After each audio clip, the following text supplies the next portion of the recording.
अस्सलामुअलैकुम, बिस्मिल्लाहिर्रहमानिर्रहीम। ये चिकन के 4 लेग पीस लिए हैं, इनको कट लगा लिया है।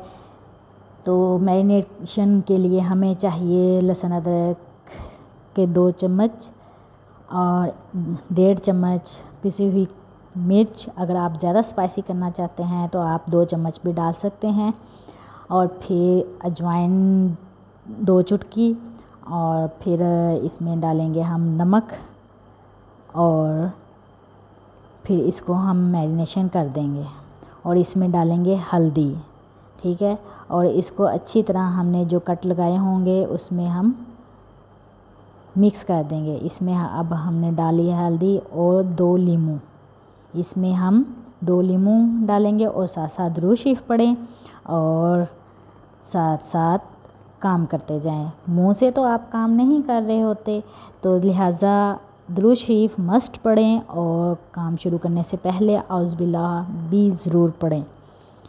तो 2 लीमू डालकर फिर आपने इसको अच्छे से मिक्स कर देना है। और इसके अंदर इसकी जो आप लोगों ने कट लगाए होंगे, मैंने जो कट लगाए हैं उसको अच्छी तरह अंदर से फिल कर दूंगी अंदर तक। और इसको मैरिनेशन के लिए फिर हम 1 से 2 घंटे के लिए भी रख सकते हैं और 5-6 घंटे के लिए भी रख सकते हैं, जितना आपके पास वक्त दरकार है। कम से कम 2 घंटे मस्ट हों इसको रखने के लिए, मैरिनेशन के लिए।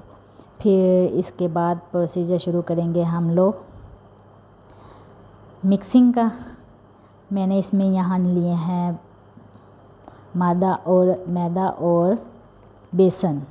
आप सिर्फ एक चीज़ भी ले सकते हैं चाहें तो, या दोनों चीज़ें भी यूज़ कर सकते हैं, चाहे बेसन ले लें चाहे मैदा ले लें। मैंने तो दोनों चीज़ों को मिक्स करके अब इसमें डाला है नमक और पिसी हुई काली मिर्च।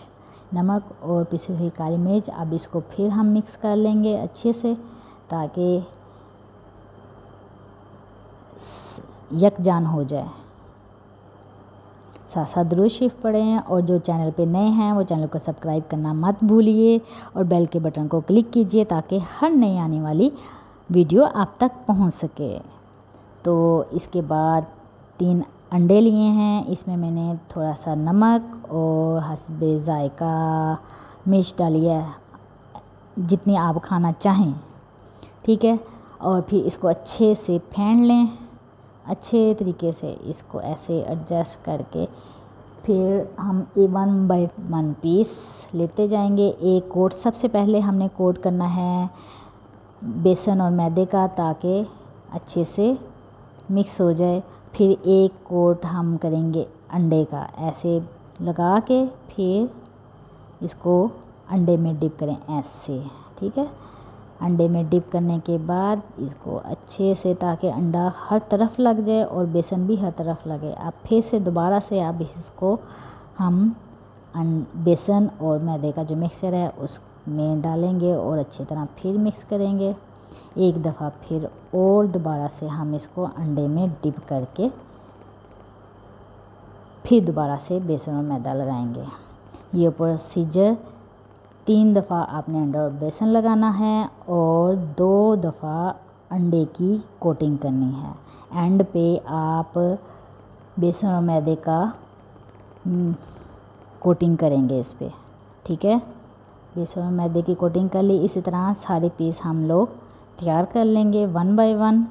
सारे पीस तैयार करने के बाद फिर अब इसकी बारी आ जाएगी तलाई करने की। अब इसको आप चाहें तो शैलो फ्राई भी कर सकते हैं, चाहे तो डीप फ्राई भी करेंगे।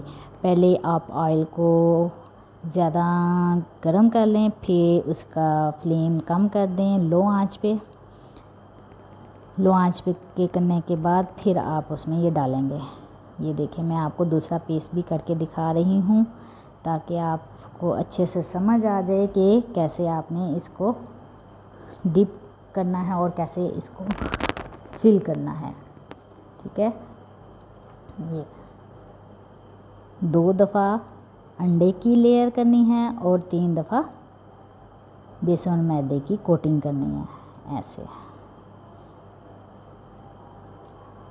साथ साथ दुरूद शरीफ पढ़ें सल्लल्लाहु अलैहि वसल्लम। और कुकिंग करते हुए जब फ्राई करें तो असीनो बिस्सीनी असीनो बिस्सीनी असीनो बिस्सीनी 3 दफ़ा पढ़ें, ताकि जो खाना नहीं खाते, जो बच्चे भागते हैं खाने से, माशाल्लाह मेरे बच्चों ने बहुत शौक़ से खाया है ये जो मैंने बनाया था और बहुत मज़ा आया। बहुत अच्छी यानी कि इसकी रेसिपी हुई है। ये मेरी ख़ुद की रेसिपी है, मैंने ख़ुद से बनाई है। ये इसमें कोई मैंने नेट से नहीं देखी, कोई इधर उधर से नहीं देखी, ये मैंने ख़ुद से आइडिया लिया था। और इंशाल्लाह आप ट्राई करेंगे तो आपको भी अच्छी लगेगी। ये आपके सामने मैं आपको सारे पीस बना के दिखा रही हूँ कि ये इस तरीके से आपने रेडी करके रख लेने हैं। और जब रेडी हो जाएं साथ ही ऑयल रख दें। ये देखें आपके सामने इन दोनों की कोटिंग इस तरीके से हो जाएगी। साथ ही फिर हम इसको फ्राई कर लेंगे। चलें जी, अब बारी आती है फ्राई करने की। तो बिस्मिल्लाहिर्रहमानिर्रहीम, ये मैंने ये देखें ऑयल में थोड़ा हीट अप कर लिया था, फिर वो फ्लेम लो कर दी, बिल्कुल मीडियम से भी लो, यानी कि हल्की आंच दम वाली। तो अब इसको मैं ऊपर से कवर कर दूँगी, ऊपर से मैं इसको कवर कर दूँगी 2 से 5 मिनट के लिए। फिर इसको मैं टर्न करूँगी बाद में। एकदम से इसको बार बार हिलाना नहीं है, जो इसकी कोटिंग है वो ख़राब हो जाएगी बार बार हिलाने से। ये देखें, ये अब इसको मैंने इसकी दोबारा टर्न किया है। इसको कवर उठाने के बाद वाह व्हाट अ शेप, और इसके डिलीशियस, मेरा दिल कर रहा है बस अब खा लूँ इसको। तो बहुत मज़े की बनी थी। ये देखें बहुत अच्छा टेस्ट आया है। आप इसको केचप के साथ भी खा सकते हैं और रोटी के साथ भी खा सकते हैं, ऐसे भी इंजॉय कर सकते हैं। ये है स्पाइसी चिकन अब आपके सामने। और काम करते हुए दुरूद शरीफ पढ़ना मत भूलिएगा। एंड में शुक्र है अल्हम्दुलिल्लाह बहुत अच्छा मज़े का बन गया था। और आप ट्राई करके अच्छा सा कमेंट भी कीजिएगा, दुआ में याद रखिएगा। अल्लाह हाफिज़।